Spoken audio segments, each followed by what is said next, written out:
Hello students, good evening. कैसे हैं आप सब? चलिए तो हम बढ़ते हैं नेक्स्ट क्वेश्चन की तरफ। यहाँ पे एक्सरसाइज 1.3 में हम क्वेश्चन नंबर 5 कंप्लीट कर चुके हैं। अब आते हैं क्वेश्चन नंबर 6 पे। तो क्वेश्चन नंबर 6 क्या है? Look at several examples of rational number. Look at several examples of rational number in the form of p by q. किस फॉर्म में है? p by q where q is not equal 0। q क्या value क्या नहीं है? 0 नहीं है। Where p and q are integers with no common factor other than 1। 1 के अलावा जब इनके कोई फैक्टर नहीं होते हैं तो वो नंबर्स क्या कहलाते हैं? Prime numbers. कौन से नंबर्स होते हैं वो? Prime number. अदर देन 1 के अलावा और कोई फैक्टर लाइक तो उसमें कौन कौन से आ जाएंगे? 2 नंबर आ जाएगा, 3 आ जाएगा, 5 आ जाएगा, 7 आ जाएगा, 7 आ जाएगा, 11 आ जाएगा, 13 आ जाएगा। इस तरह से ये नंबर आएंगे। ये क्या? अभी तो ये हमने नंबर्स लिखे। Where p and q are integers with no common factor other than 1 and having terminating decimal representation, यानी टर्मिनेटिंग डेसिमल एक्सपेंशन। कैसा? टर्मिनेटिंग की बात कर रहे हैं यहाँ पे। और can you guess what property Q must satisfy, कि क्यू किस प्रॉपर्टी को सेटिस्फाई करता है, और हमें बताना है कि कैसे होना चाहिए ये, किस फॉर्म में? With no common factor other than 1।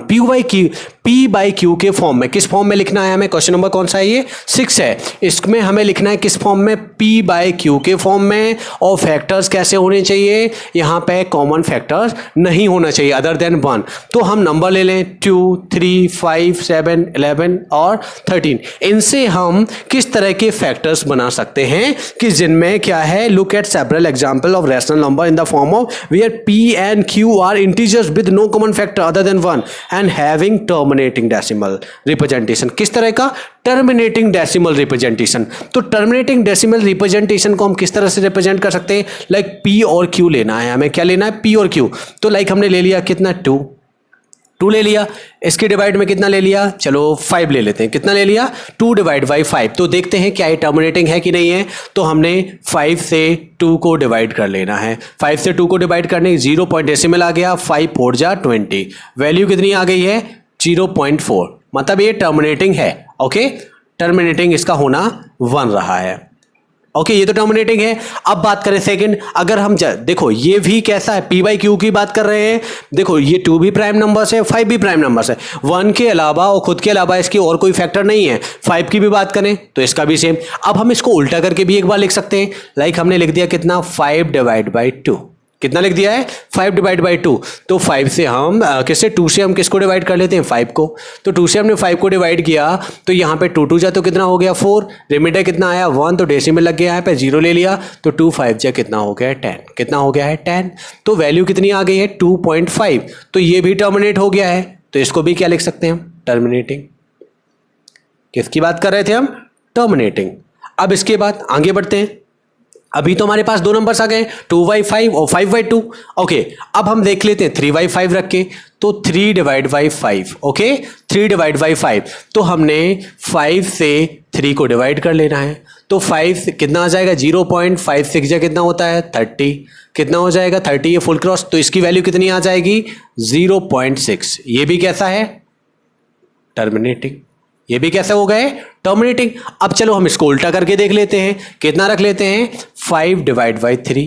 तो 3 से हम 5 को डिवाइड करें तो 3 से जब हम 5 को डिवाइड करेंगे तो 3 1 जा तो कितना हो गया? 3। रिमाइंडर कितना आया? 2। डेसिमल लग गया, 0 ले लिया।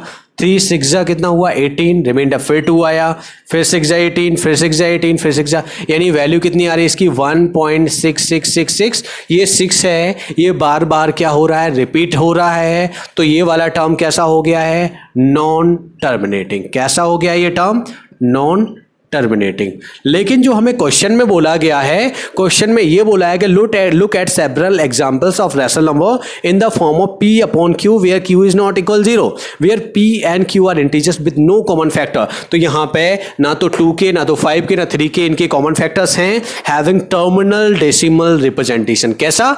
टर्मिनल। तो टर्मिनल 2/5 का बन रहा है, 5/2 का बन रहा है और 3/5 का, मतलब ये जो दो ये और ये के इनका बन रहा है ओनली टर्मिनेटिंग, लेकिन 5/3 का हमने जो करके देखा इसका कैसा बन रहा है, नॉन टर्मिनेटिंग। कैसा बन रहा है, नॉन टर्मिनेटिंग।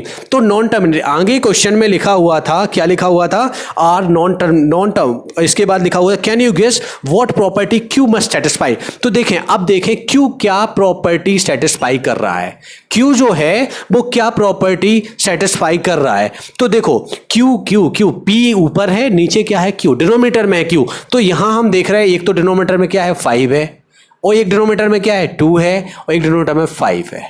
कितना डिनोमिनेटर में क्या हो पा रहा है, हमारा 5 हो रहा है, अदरवाइज 2 हो पा रहा है। इसके अलावा और कोई 3 का होना तो पॉसिबल नहीं है। जैसे ही हमने डिवाइड में कितना किया, क्यू के प्लेस पे 3 रखा, वैसे ही टर्म हमारा कैसा हो गया, नॉन टर्मिनेटिंग। लेकिन बात तो की जा रही थी किसकी, टर्मिनेटिंग की। तो क्यू मस्ट क्यू आंसर में लिख देंगे क्यू मस्ट सेटिस्फाई